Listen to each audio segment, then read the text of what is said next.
In the beginning of things, when mankind started to populate the earth, the man Gikuyu, the founder of the tribe, was called by the Mogai, the divider of the universe, and was given as his share the land with the ravines, the rivers, the forests, the game, and all the gifts that the Lord of Nature bestowed on mankind.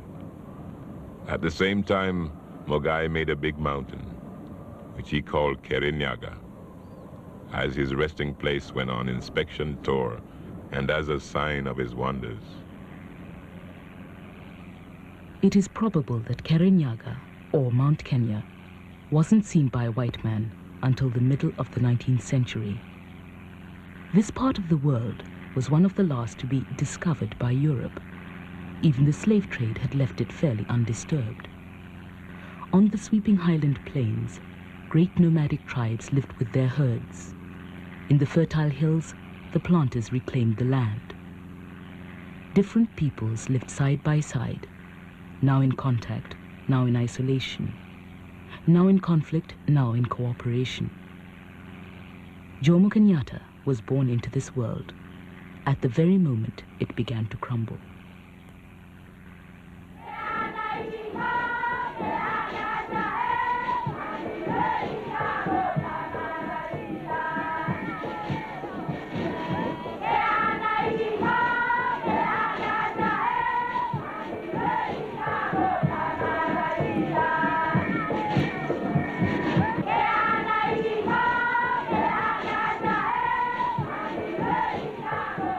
In 1895, Britain declared a protectorate over Kenya, an area of Africa the size of France with a population of several million. Kamau Wangengi, now known as Jomo Kenyatta, was among them. His birth date is uncertain, but it must have been a few years either side of 1895.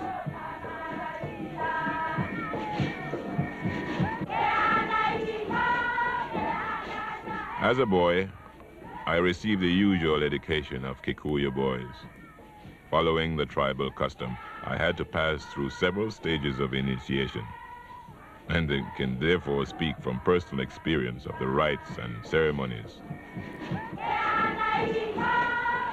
Kenyatta's childhood was spent within sight of Kirinyaga. Around him, the British government imposed its rule upon the people, using guns and barbed wire whenever treaties and persuasion failed. The first European I saw was a European who quarreled with my father. The European became very angry, and he tried to shoot my father.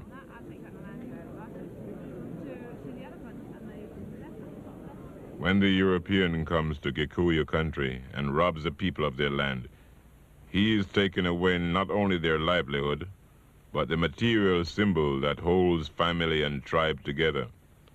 In doing this, he gives one blow which cuts away the foundations from the whole of Gikuyu life, social, moral, and economic. It wasn't only settlers and administrators who disrupted the pattern of African life. Christian missionaries, too, spread out across the colony, building churches and schools. Kenyatta went to the Church of Scotland mission at Kikuyu, not far from his home.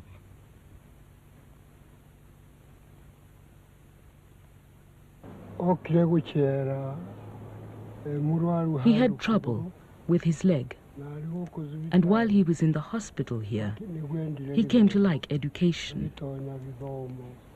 He joined the school in August, entered the dormitory, and became a pupil. He was practicing carpentry while attending lessons in the classroom.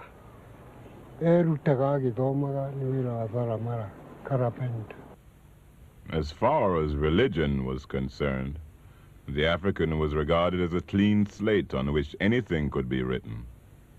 He was supposed to take wholeheartedly all religious dogmas of the white man and keep them sacred and unchallenged, no matter how alien to the African mode of life. Kikuyu parents were reluctant to send their children to school because they thought they would become Europeans. The missionaries used employment to induce us to attend classes. We were paid money, which we gave to our parents to buy goats. Before then, money was unknown in our society.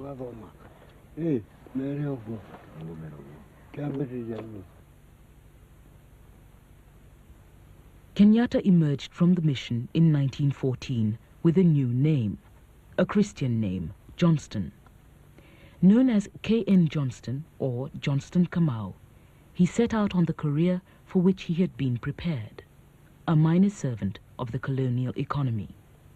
In those days, white settlers or white people were not happy to see Africans trying to improve their way of life. And considering my brother, he was one of those people who had their early education, who could read and write, and with understanding, if not a university education. And he was looked on amongst advanced or educated people. He used to wear a large hat, usually worn by South Africans, and he also wore a jumper coat. He carried a rhinoceros hide whip. That was when he started wearing a belt decorated with beads of various colors. Such a belt is known as Kenyatta. He told people his name was Kenyatta. He was known thereafter as Kenyatta, and no one dared address him by any other name, or he might be beaten up. He was a bit of a bully, a ruffian, but not all that bad. He merely wanted to assert himself. There are so many incidents which took place during that time because he was the first African to have a motorbike. And because some of the Europeans who were in Kenya were not very happy about it, there were a time that there were collisions with those Europeans who see him in a motorbike. And because he doesn't want to be let down by them, well, he has to defend himself. Here again we see my brother very smartly dressed, and his young and only son, Peter Muigai Kenyatta. He was a very young little boy. Then his lovely lady, Wahu, or Grace Wahu. Mure, ali mwanake, no ali mundu mwega muno mukeni na mwendi andu muno. Ningi ni ali mwendi kulima. He was a young man, a very nice man, a jolly sort of fellow who loved others very much. He also liked farming. He is a farmer. He grows anything, fruit, maize, everything. We lived in Nairobi. As a young bride, I had to be given pleasure. Those were really good times. He had no dependents other than myself and our son, Peter. I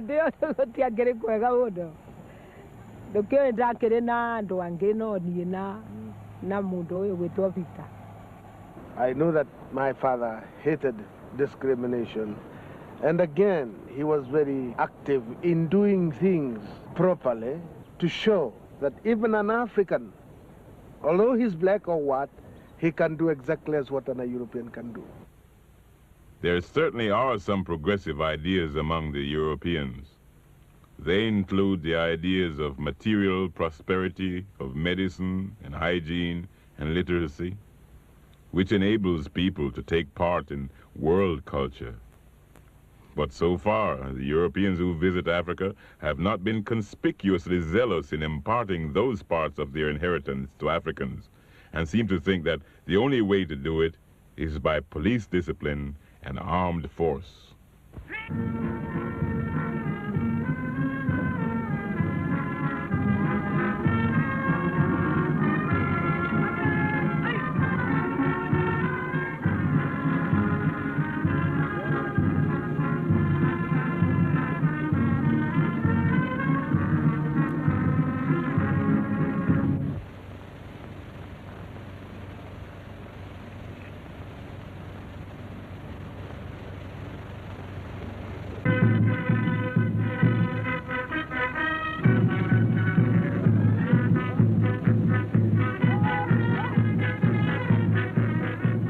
The first organized African protest against British rule in Kenya occurred in 1922.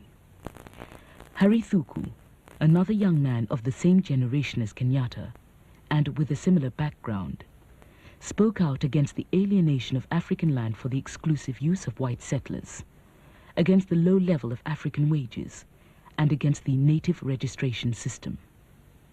Thuku was arrested and deported without trial. His political party, the East African Association, which drew its membership from many different tribes, was banned. To prevent any further growth of nationalism, the colonial government now forced African politics onto a local and tribal level. When we formed the Kikuyu Central Association, Kenyatta was still an employee of the Nairobi municipality. We discovered that he was a clever man who knew the English language well, and since none of us could speak the language, we decided to engage his services. When we later appointed him Secretary General of our party, he was called into the government office and told, "If you have become a member of that association, tell us right now, and you will be fired. If you don't want to be fired, say so, and you will be prosecuted and imprisoned for contravening government employment regulations by joining a political association." Kenyatta agreed to give up his job. In social relationships in Kenya, Europeans are masters and Africans servants. The vast majority of these Philistine whites in Africa believe that relationship to be part of the natural order of human society. Anyone doubting this idea would be regarded as a Bolshevik. Kenyatta suggested that we start a newspaper, Mwigwidhania, the Reconciler, and the association approved his suggestion. Through our publication, people became aware of their rights and desired to demand their freedom. They found that they could never be satisfied with the colonial government's reaction in Kenya. They thus decided to send a representative to Britain. They had chosen me at first, but since discussions would be held in English, which I did not know, what would I say to the committees? We therefore decided to send Kenyatta. I was told to sign his security bond, which I did. It was Kenyatta whom we sent to Britain. Kenyatta's first major test as a politician came ironically while he was away from Kenya. A bitter conflict had broken out in his absence between the Protestant missions and their Kikuyu converts over the question of female circumcision, the Kikuyu custom of removing part of the clitoris.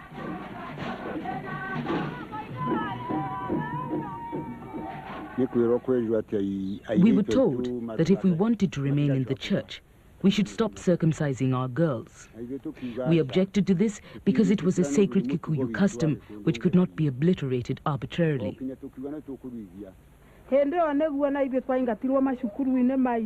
We were excommunicated from the church and our children expelled from the missionary schools.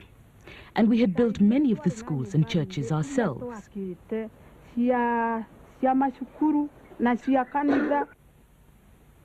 Kenyatta was called upon to mediate and went to see the leaders of the Church of Scotland mission in Edinburgh. He took the position that if it were a question of rejecting or modifying an inappropriate custom, then education was the way to produce the desired result. The force of law could not and should not be used to suppress such an important tradition. You could hear my father's name being mentioned in songs and dances which were danced by then, criticizing the missionary. One called Mutheregu, of which they used to say that Jomo or Johnston Kamau, he'll have a cup of tea with other natives. That's a kanywa chai native. That's to mean that he'll have the tea together with other natives. although he's in Britain. So his reputation was kept by those who knew what he was doing. Na maito ne moru, na baba ne moru, ni ende mogekoyo, dinge garurandini.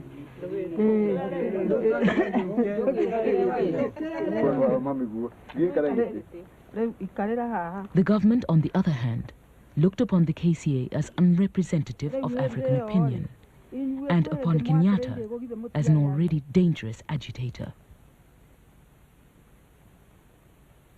He was in England at the time with a kind of commission from his people to represent them where and when he found useful. They would cable over the head of the district commissioner when there was a spot of trouble in any tribe in Kenya. It wasn't only the Kikuyu, certainly.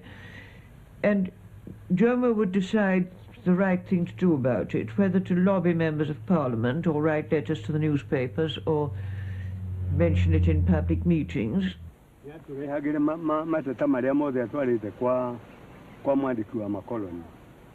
He always sent us copies of his dealings with the colonial office, and we kept him informed of what was happening here. Active agitation was forbidden, and if we presented our grievances to the local administrative authorities, they never bothered to put things right. We could only agitate directly through London. There was a question of the Wakamba having had their land curtailed. We're now told that their cattle were too numerous and were causing soil erosion.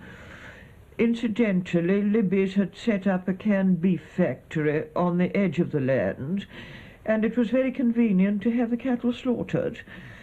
The Wakamba didn't find it so convenient, so they cabled Kenyatta, who got the particulars, and we made a lot more people in England aware of the kind of thing that was going on, with letters to the New Statesman, the Guardian, and what not, and would certainly have known anything about it at all if it had been left to the government. The African is conditioned by the cultural and social institutions of centuries to a freedom of which Europe has little conception. It is not in his nature to accept serfdom forever. He realizes that he must fight unceasingly for his own complete emancipation, for without this, he is doomed to remain the prey of rival imperialisms.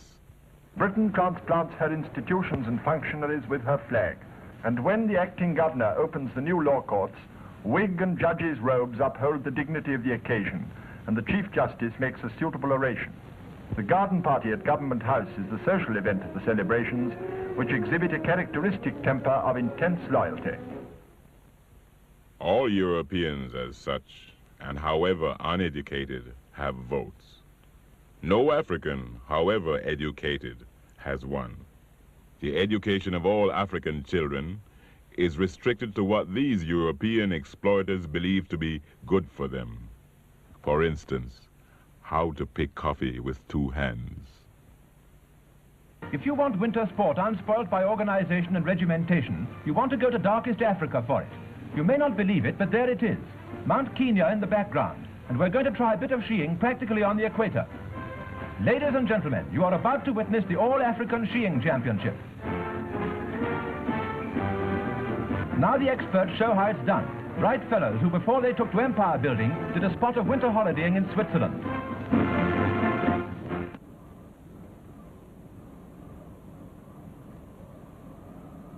Kenyatta's years abroad were a time of exploration and confirmation. He came under the influence of missionary contacts from Kenya, of communists, socialists and liberals, of Pan-Africanists from America and the West Indies. He visited Germany just before Hitler assumed power, and the Soviet Union during Stalin's program of rural collectivization. He studied at a Quaker college in Birmingham and at the London School of Economics. I knew him towards the end of the Depression. He certainly had taken it all in.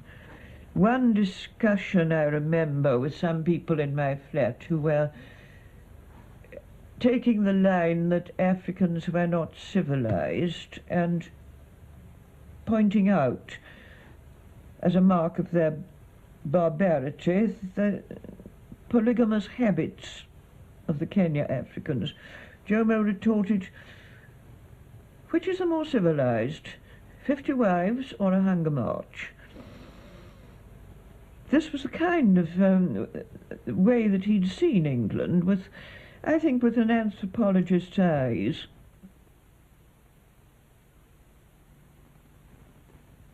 By the late 1930s, Kenyatta's ideas began to crystallize and found expression in his book, Facing Mount Kenya.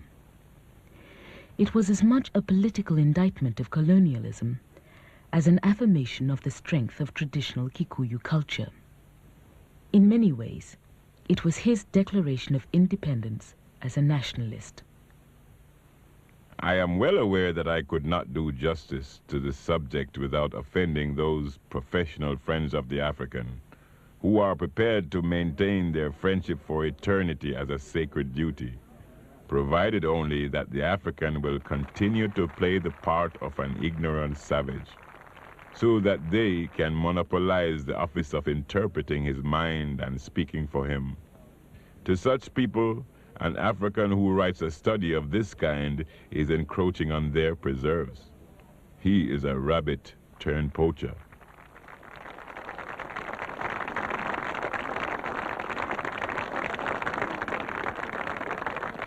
He was a man who was sought after by many Africans. They knew of his commitment, they were aware of his dedication, and many did so from a point of compensation. They wished they had his valor, they wish also they had his background, so as to be able to appreciate the evils of colonialism to the extent that he was able to appreciate it. I don't know how early this sense of himself as, so to speak, the uncrowned king grew upon him, but I know it was there very strongly. I remember he once told me that in Kenya, mothers would tell their children to soothe them when they were in distress, Kenyatta coming.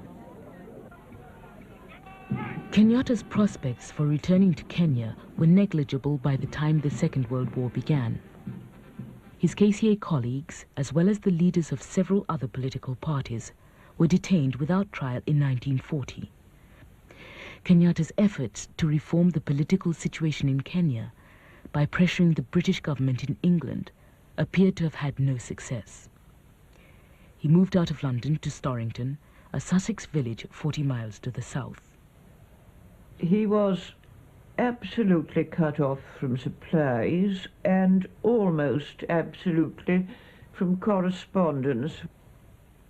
While at Storrington, Kenyatta met and married his second wife, Edna Clark, an English governess.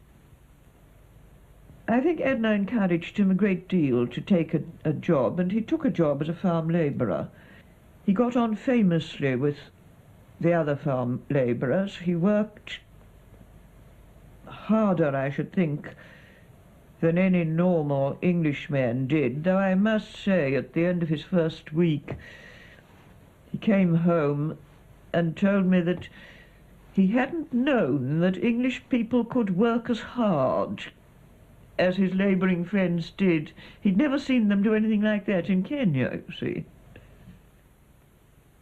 Kenyatta remained in Storrington throughout the war years, although he travelled frequently to lecture to searchlight brigades, workers' groups, and anyone else who would listen to him. In 1945, he took part in the 5th Pan-African Congress at Manchester, but he held himself back from any specific commitments. I think the time was coming near when he thought he would be going back to Kenya, and that his first responsibility would be to his people, and he probably didn't want to take on obligations to the Pan-African world that at the moment he was not going to be able to carry out. As he had done 15 years before, Kenyatta once again left his family, his friends, and a whole way of life. He returned to Kenya in September 1946.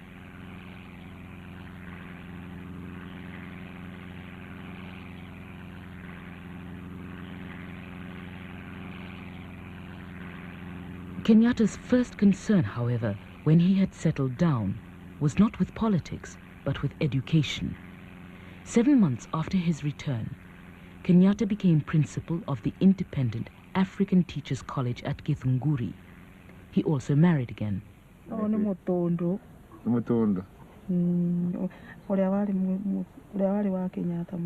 This is Mutundu, the younger wife of Kenyatta, and this is Kenyatta. And here I am, and this is my daughter Wambaki. We were photographed at Githunguri when we were building the school for our children. When Kenyatta came back and went to Githunguri, age groups were revived, the age groups based on circumcision time. Our main need then, our top priority, was education for our children. This was our priority, because without education, it would have been impossible for us to demand our political rights. Our youth had to be sharpened. Could Kenyatta have gone to Europe if he hadn't been educated? Our main purpose was to educate our children, to be able to liberate our country from European occupation. We were like prisoners in our own land then.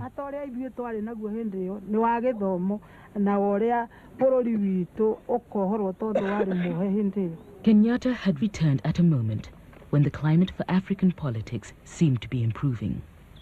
The first African member of the Legislative Council had been appointed in 1944, and this had sparked the formation of a pan-tribal political organization, the Kenya African Union.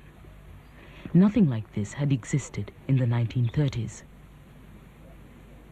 He himself never imposed his authority on the masses to elect him on anything.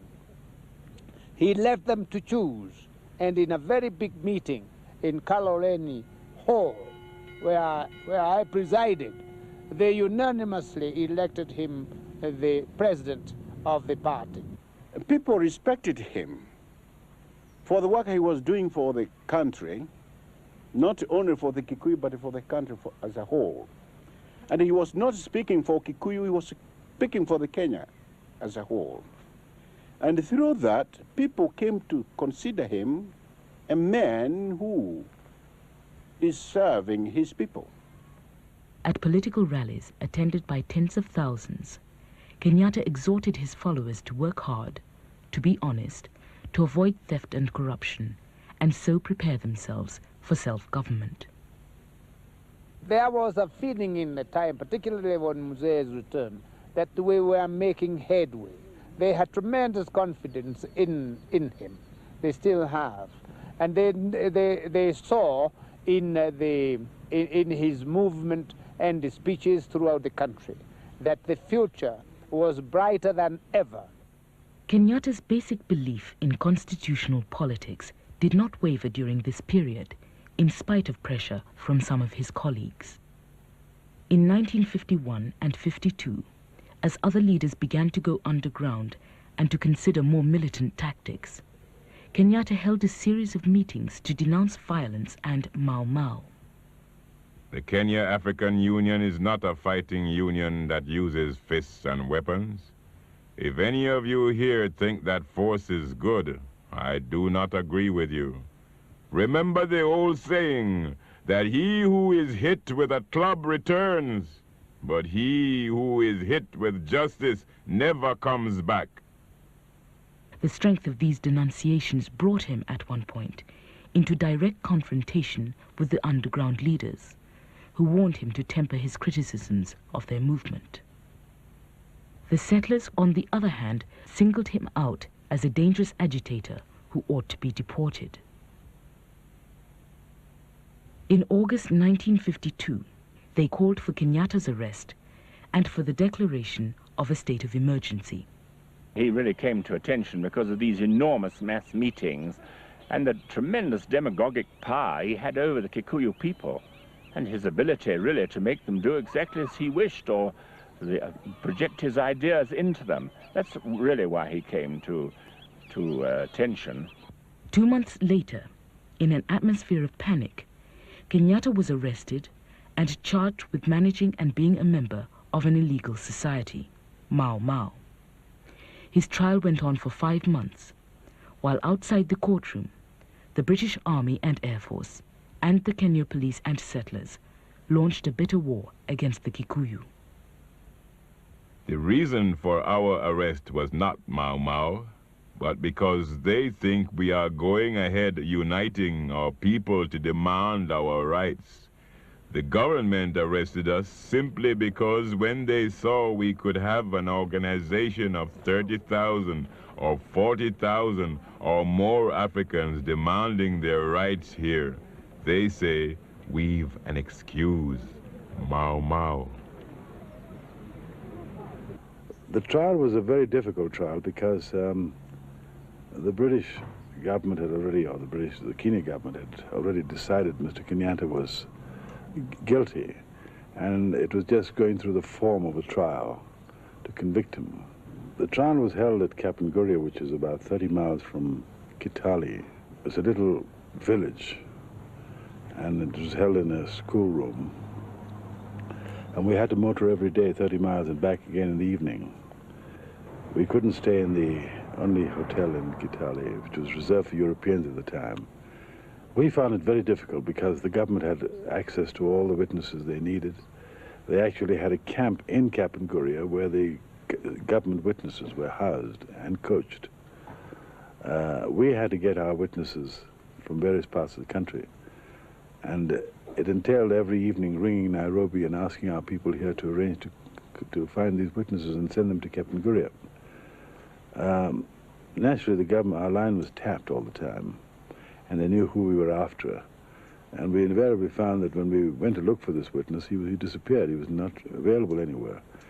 We knew he was locked up somewhere in a camp. He was picked up in order to frustrate the trial.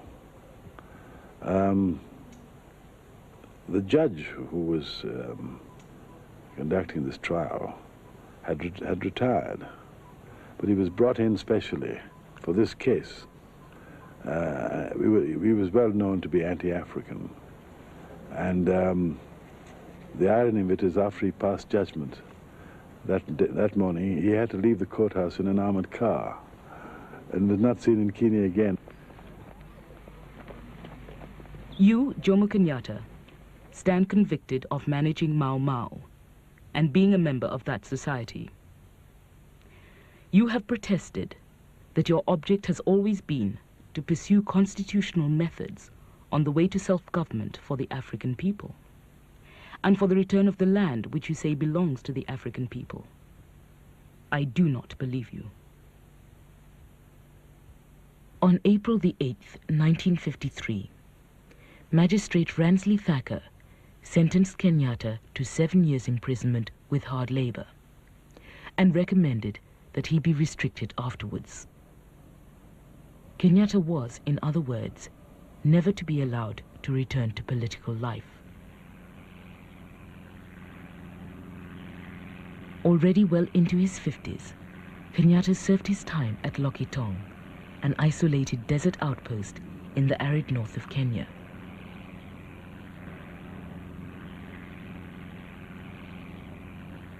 Na ingawa alikuwa anatezwa, yeye mwenyewe hakuwa mwoga na alikuwa na matumaini ya kwamba he would encourage us and say that we should not despair because our land would be free. He told us it wasn't only in Kenya that people were imprisoned for demanding freedom. He had seen many leaders imprisoned, he said, and their countries still became free. Na wanapata wanajitawala, kwa hivyo tuziwe na wasiwasi. Many things have been done to astound and frighten the heart. Yet although this is very sad, I feel that it is not right for a man to be filled with anger and disquieted in his heart, because to do this is sheer folly. In my opinion, it is better to be calm and to forget evil, and to look forward to the good which will follow when all these troubles are at an end.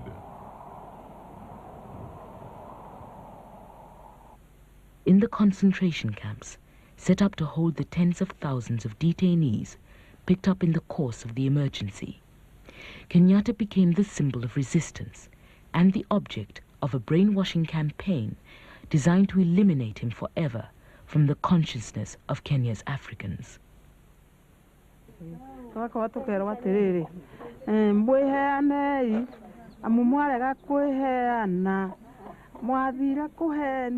We were told, give yourselves up. You were deceived by Kenyatta that you would be given freedom, and you will never get that freedom. Those people who advised us like that were ruining our country. They would say, you will have to rescue yourselves from here. Confess everything, or you shall never be free. How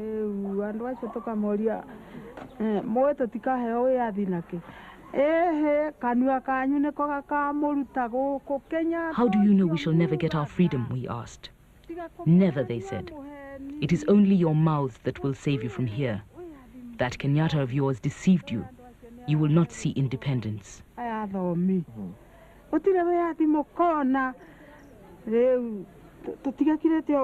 These people were Christians. They were educated. They kept telling us, you will never have any freedom. That Kenyatta you speak of will have to rescue himself. Already he's suffering from disease. He's more of an animal than a man. You will never see him again. You will never return to your homeland, and he will never return to his homeland. You're all like animals.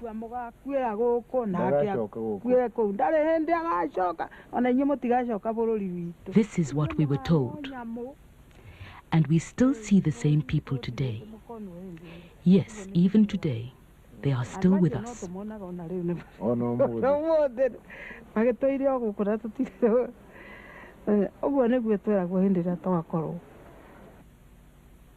As the British Army gradually defeated the Land Freedom Army, the guerrilla movement which had sprung up in response to the emergency measures, the colonial government permitted African politics to function again, but restricted all organizations to a district or tribal level. What will you do with Jomo Kenyatta when he is released in something less than 2 years' time? Well, as you probably remember, when Jomo was convicted, the magistrate at the time recommended that he should be put on what is known as a restriction order. What does that mean? That means that an order is signed by the governor restricting his residence to a particular place in the country. The order may restrict him to a mile of the place that he's living in, half a mile of the place that he's in, even a few hundred yards. Will that place be in Kikuyu country? I doubt it. We haven't actually made up our minds yet as to where he's going to be, but I certainly don't think he'll be allowed to come back to Kikuyu country.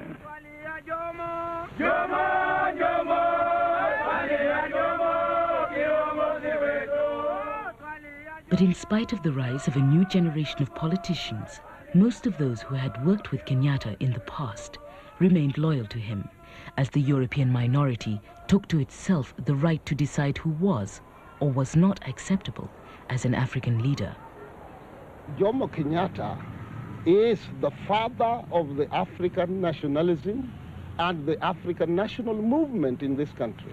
But surely you're all rather more advanced than he is in your thinking about politics. Wouldn't he embarrass you if he was really let go now? We cannot in any sense be more advanced than our teacher and master, whom I think is much more advanced in political outlook in this country than we are. We are still just in the stages of learning politics from him. Kenyatta, now under restriction, had been moved to Lodwar, still in the northern desert. He was joined by his fourth wife, Ngina, and was allowed occasional visitors. He's alert, he's capable, he's completely well informed, and I am satisfied with him as the leader of this country. Elections in 1961 brought an African majority into the Legislative Council for the first time. But until Kenyatta was released, the leading party, the Kenya African National Union, refused to participate in the government. On August the 14th, 1961, Kenyatta came home.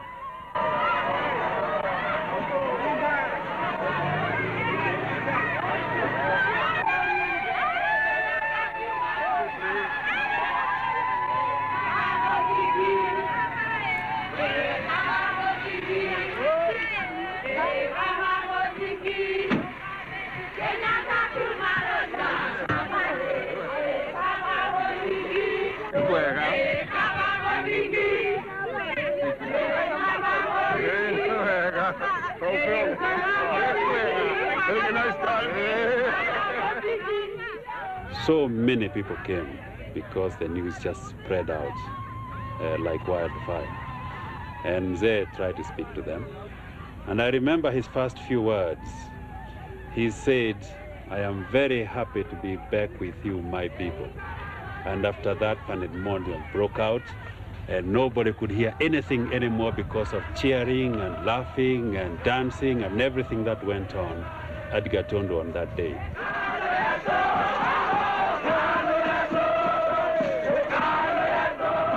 He tried to climb on a vehicle that was there so that he could see more people and people could see him, and that even made it to us and everybody came rushing. And that was a very great day for most of us in Kenya. When do you want independence for Kenya? Today. What means are you ready to adopt to achieve independence? Constitutional means. And do you condemn Mau Mau violence and oath-taking? Well, I have never approved of any violence at all. My leadership has not been to darkness and death, but to light and prosperity. We must show the world that some of them has been wrong, that some of them have misunderstood us, and it's only by our action they will know that we mean business. Brothers, I think I have spoken enough in this language. It is not my wish that I should be speaking to you in a foreign, and for that matter, in colonialistic language.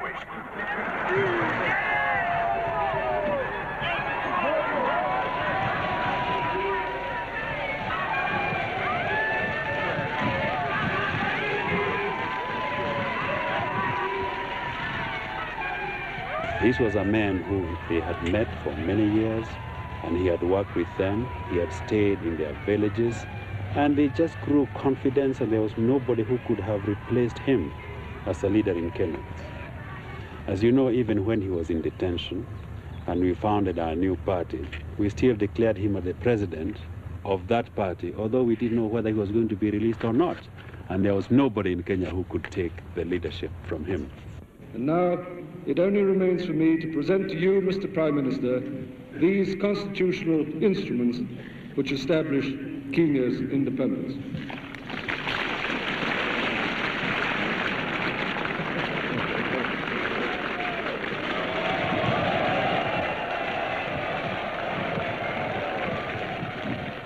Now, from sweat, there's something. You see, this car here, my brother used to travel in this before he was arrested. They took it when it was in good order from my brother's house there. But when damaged it, they towed it right here. It was a lovely car when he was using it. It's a quite lovely car. Hanson terraplane, very strong car. But now it's become scraps. After suffering for a long, long time for his people, he's rewarded now with the nice cars and the other things to repair his things which were taken by the government.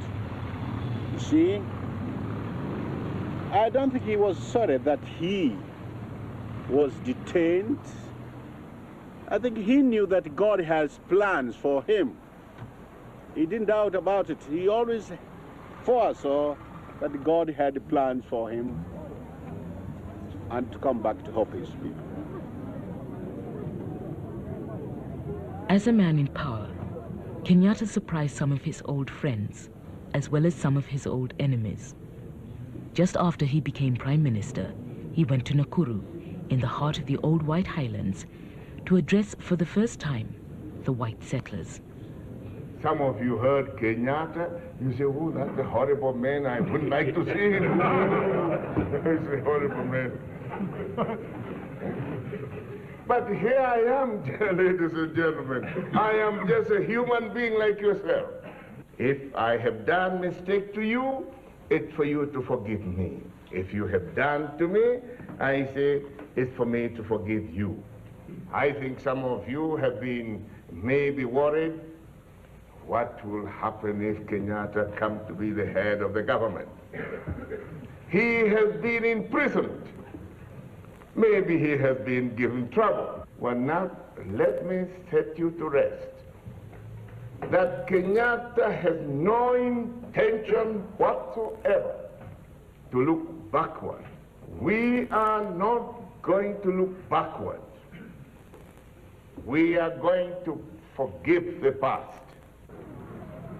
Within 3 years of independence, Kenyatta's moderate policies were challenged by an opposition party led by some of his closest colleagues from the pre-emergency period.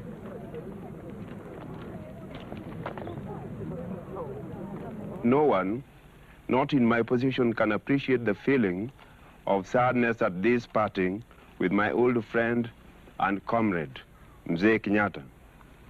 We worked together in Kau for many years. Both of us were arrested on the same night, subsequently tried, and either detained or imprisoned for nearly 10 years.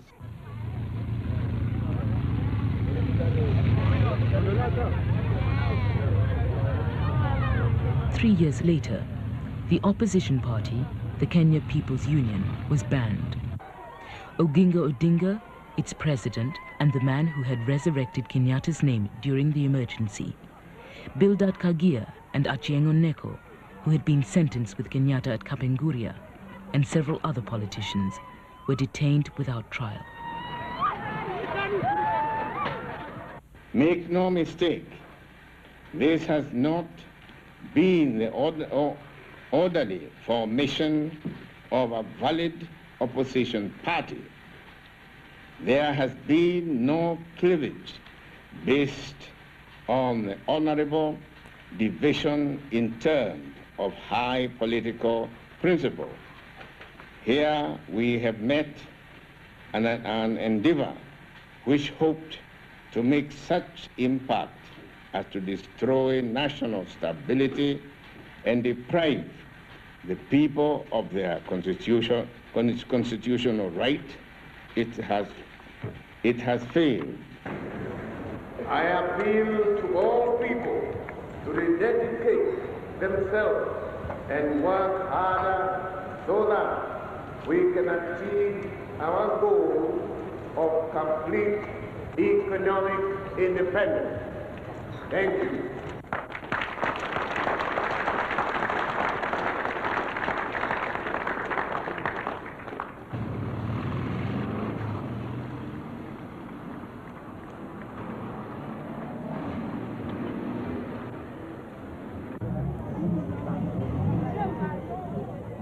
You know, Mzee Kenyatta has fought, he has struggled, and he has even suffered a great deal because he wanted independence and freedom for all peoples of Kenya.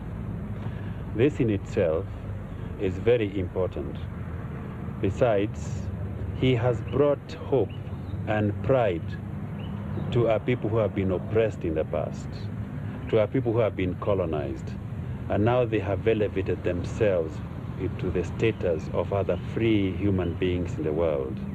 And for our people who have suffered such a long time under humiliation of colonialism, and people who are regarded as subhumans by other people in their own country, this independence, pride, and also the feeling that people are as human as anybody else is probably one of the greatest contributions that any man can make anywhere in the world.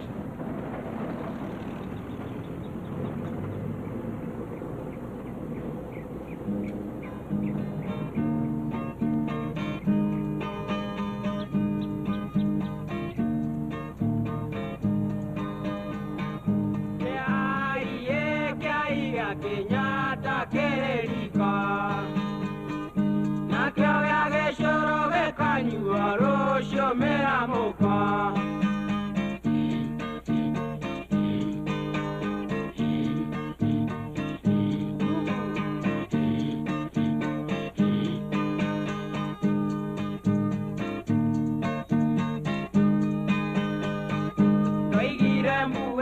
doigire mbuge ngete kone Kenyatta